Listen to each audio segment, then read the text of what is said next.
जय जगन्नाथ। आज्ञा आप मत जानते कमल बारिक। आज्ञा आम छकरे जड़े जलिखा दुकान करते पचार कौन के जलिखा कर आप देखिए। हाँ आज्ञा आसतु सुमन भाई के पचार कौन के जलिखा कर सुमन भाई कहतु। प्राय सकाଳେ दुकान खोला रहे आज्ञा सकाळ 11टा पर्यंत दुकान खोला रहे प्राय लोक बहुत लोक हमें लोक आशीर्वाद दुकान टी चली ठीक अच्छे आ कौन के कह तो ये आगु आगु आहरी बड़ दुकान कर आशा रखी चलो आ गोटे कथा कौन कह सुमन भाई मेन हूँ बेपार मात्र के हूँ धैर्य आ गोटे हूँ अपेक्षा आ गोटे लोक व्यवहार व्यवहार बेपार चलना किसी असुविधा ना।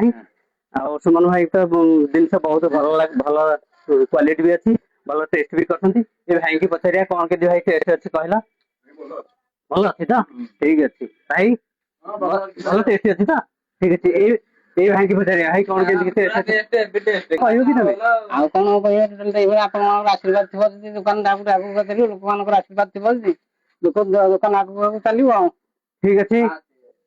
आज्ञा गोटे कम करूँ आपण मैंने जलिखा खाया आसतु सुमन भाई की सपोर्ट करूँ सुमन भाई दुकान आहरी भल चलू ठीक अच्छे। सुमन भाई जो जलिखा विषय में जानले ठीक है नेक्स्ट वीडियो आउ कि बुझे आज्ञा नमस्कार मुझे।